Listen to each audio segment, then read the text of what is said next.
Good evening दोस्तों, welcome back to a new video. और आज मैं बात करने जा रहा हूँ पीआर प्रोसेस के बारे में, जो कि 1 ईयर कोर्स के लिए होगा।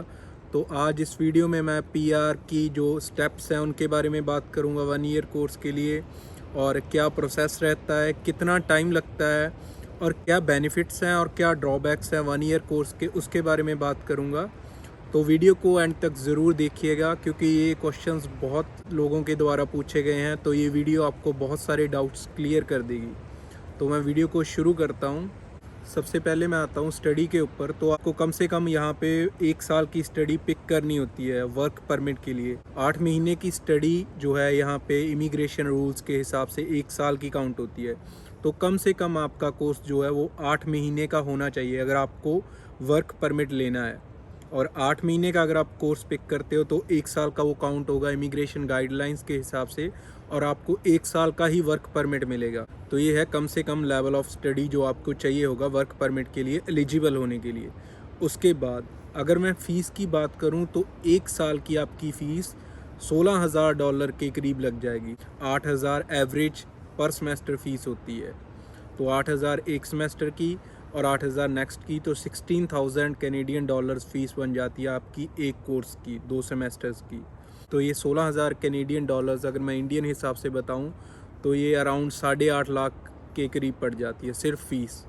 तो ये हो गया फर्स्ट स्टेप, स्टडी जो आपको पिक करनी है। अब मान लीजिए आपने 1 साल की स्टडी की है और फिर आप अपना जो है वर्क परमिट अप्लाई करते हैं, जो कि आपका 1 साल का ही आएगा। अगर आपने 8 महीने की स्टडी की है या 12 की भी की है तो भी 1 साल का ही आपका वर्क परमिट आएगा, अगर आपने 2 साल से कम की स्टडी कर रखी है।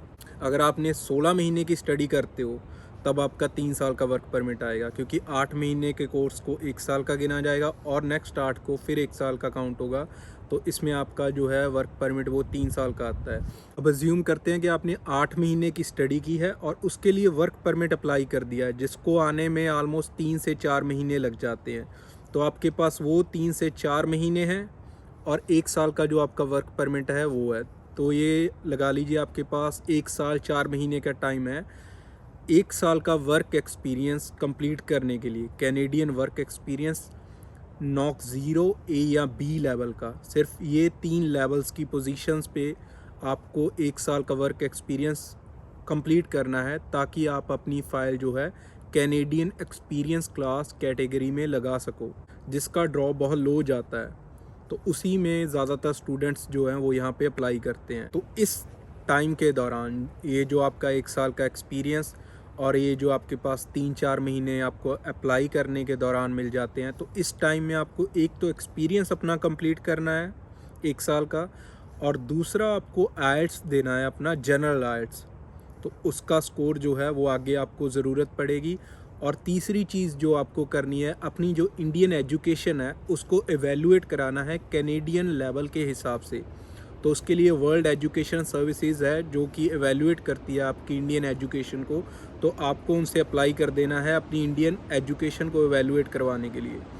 तो ये 3 चीज़ें मेन है। सबसे पहला एक्सपीरियंस जो आपको गेन करना है, और एक्सपीरियंस के रिलेटेड आपको सारे डॉक्यूमेंट्स जो हैं अपने इकट्ठे कर लेने हैं उसी टाइम के दौरान। और सेकंड आपका आ जाता है आइल्स जनरल, और थर्ड जो आपकी आ जाती है वो एवेलुएटेड एजुकेशन आ जाती है।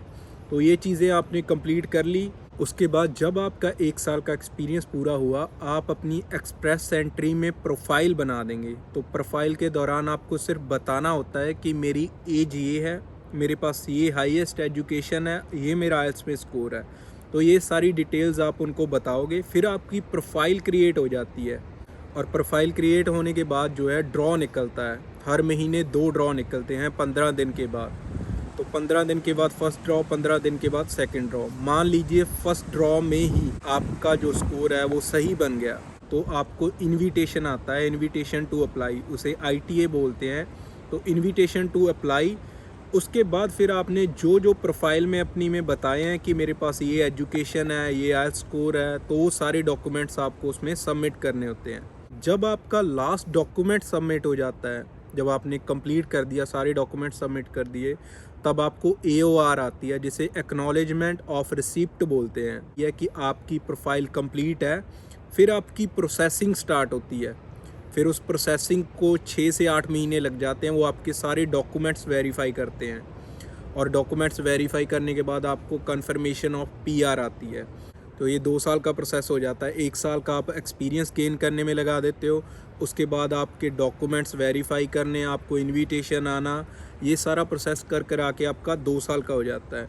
जब तक आपका एओआर नहीं आ जाता, जब तक आप अपना लास्ट डॉक्यूमेंट अपलोड नहीं कर देते हो, आपको इन्विटेशन आना है, फिर आपने अपने डॉक्यूमेंट्स अपलोड करने हैं। जब तक आप अपना लास्ट डॉक्यूमेंट अपलोड नहीं कर देते हो, तब तक आपका जो पुराना वर्क परमिट है वो वैलिड होना चाहिए। अगर वो वैलिड नहीं है तो आपको एक्सटेंशन लेनी पड़ेगी। तो एओआर के बाद, अगर एओआर आ जाती है, उसके बाद प्रोसेसिंग में टाइम लगता है और आपका वर्क परमिट एक्सपायर होने वाला है, तब आप अपना ब्रिजिंग वर्क परमिट जो है वो अप्लाई कर सकते हो। तो ये प्रोसेस है, सबसे पहले स्टडी, फिर वर्क परमिट, फिर वर्क परमिट के बाद आप अपनी प्रोफाइल क्रिएट करोगे। प्रोफाइल क्रिएट करने के बाद आपको स्कोर दिया जाएगा और आपको वेट करनी होगी ड्रॉ की। फिर अगर ड्रॉ में आपकी प्रोफाइल पिक होती है, फिर आपको क्या है, अपने डॉक्यूमेंट्स अपलोड करने के लिए बोला जाएगा, इनविटेशन टू अप्लाई आएगा। और वो डॉक्यूमेंट्स जब आप अपलोड कर दोगे, उसके बाद आपकी वेरिफिकेशन होगी और वेरिफिकेशन के बाद आपको कंफर्मेशन आएगी। इसमें जब आपको इनविटेशन आता है, उसके बाद जो डॉक्यूमेंट सबसे ज़्यादा टाइम लेता है वो है आपकी इंडियन पुलिस क्लीयरेंस। अगर आपके पास बाकी सारे डॉक्यूमेंट्स हैं तो आपको पुलिस क्लीयरेंस भी क्या है, अपने एक्सपीरियंस के साथ ही अप्लाई कर देनी है। क्योंकि अगर आप इनविटेशन आने के बाद पुलिस क्लीयरेंस के लिए अप्लाई करोगे, हालांकि आपके पास इनविटेशन आने के बाद 3 महीने का टाइम होता है अपने डॉक्यूमेंट्स अपलोड करने के लिए, लेकिन अगर आपके पास डॉक्यूमेंट्स रेडी हैं तो आप अपने सारे डॉक्यूमेंट्स तभी अपलोड कर दीजिए और आपकी प्रोसेसिंग वहीं से स्टार्ट हो जाएगी। तो इसमें सबसे ज़्यादा टाइम आपकी इंडियन पुलिस क्लीयरेंस लेती है, जिसको कि 1 से 2 महीने लग जाते हैं। तो अगर वो आप अपनी पुलिस क्लीयरेंस पहले ही लेके रख सकते हो, क्योंकि वो 6 महीने के लिए वैलिड होती है, तो आपके पास अपने सारे डॉक्यूमेंट्स रेडी होंगे, तो आप अपने डॉक्यूमेंट्स इनविटेशन आने के तुरंत बाद अपलोड कर सकते हो।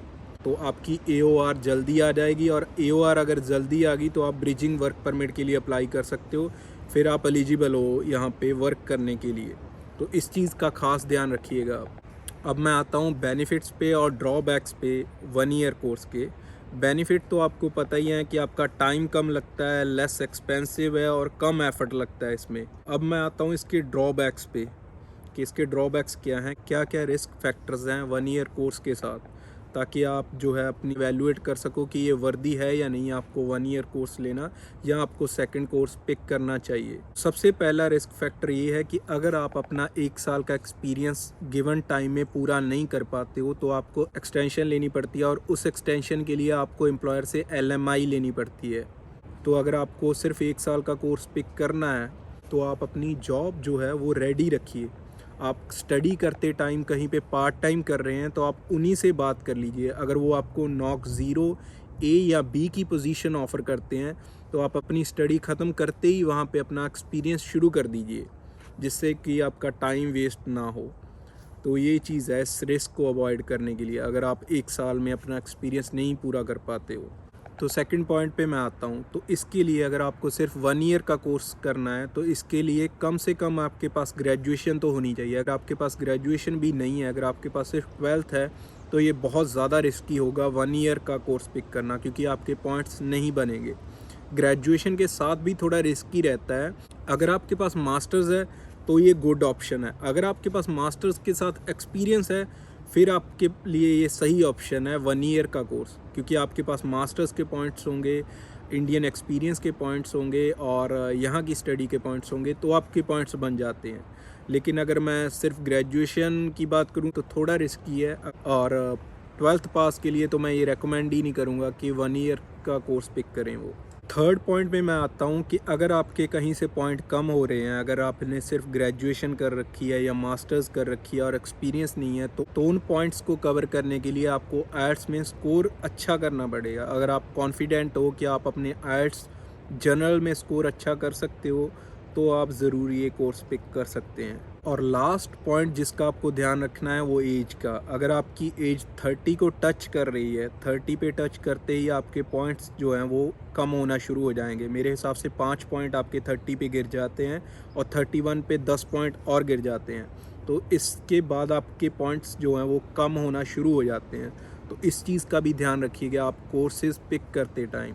लास्ट में मैं यही कहना चाहूँगा कि ये आपके ऊपर डिपेंड करता है, आपकी एज के ऊपर, आपके एक्सपीरियंस के ऊपर, आपकी एजुकेशन के ऊपर और आपके आइल्स के स्कोर के ऊपर कि 1 ईयर कोर्स आपके लिए वर्दी है या नहीं, या आपको 2 साल का कोर्स पिक करना चाहिए या 1 ईयर के 2 कोर्स पिक करने चाहिए, ये आपके ऊपर डिपेंड करता है। तो मैंने आपको इनके बेनिफिट्स और ड्रॉबैक्स बता दिए हैं और आप भी इनको एवेलुएट कर सकते हैं। आप देख सकते हैं अपने हिसाब से कि आपको कौन सा कोर्स सही रहेगा। तो यही थी आज की वीडियो। होप कि मैंने सारा क्लियर कर दिया होगा आपको कि ये क्या प्रोसेस होता है और क्या टाइमलाइन होती है इसकी। तो इससे आपको थोड़ा आइडिया मिल जाएगा कि आपको 1 ईयर या 2 ईयर कोर्स पिक करना चाहिए। तो यही थी आज की वीडियो। उम्मीद करता हूँ कि आपको पसंद आई होगी। अगर पसंद आई है तो प्लीज़ लाइक करें, वीडियो को ज़्यादा से ज़्यादा शेयर करें और आने वाली वीडियोस के लिए चैनल को सब्सक्राइब ज़रूर करें। और अगर आपका कोई भी क्वेश्चन हो तो आप मुझे इंस्टाग्राम पे भी मैसेज कर सकते हैं, मैं लिंक नीचे डिस्क्रिप्शन में दे दूँगा। और तब तक के लिए मैं चलता हूँ और मिलता हूँ आपको नेक्स्ट वीडियो में।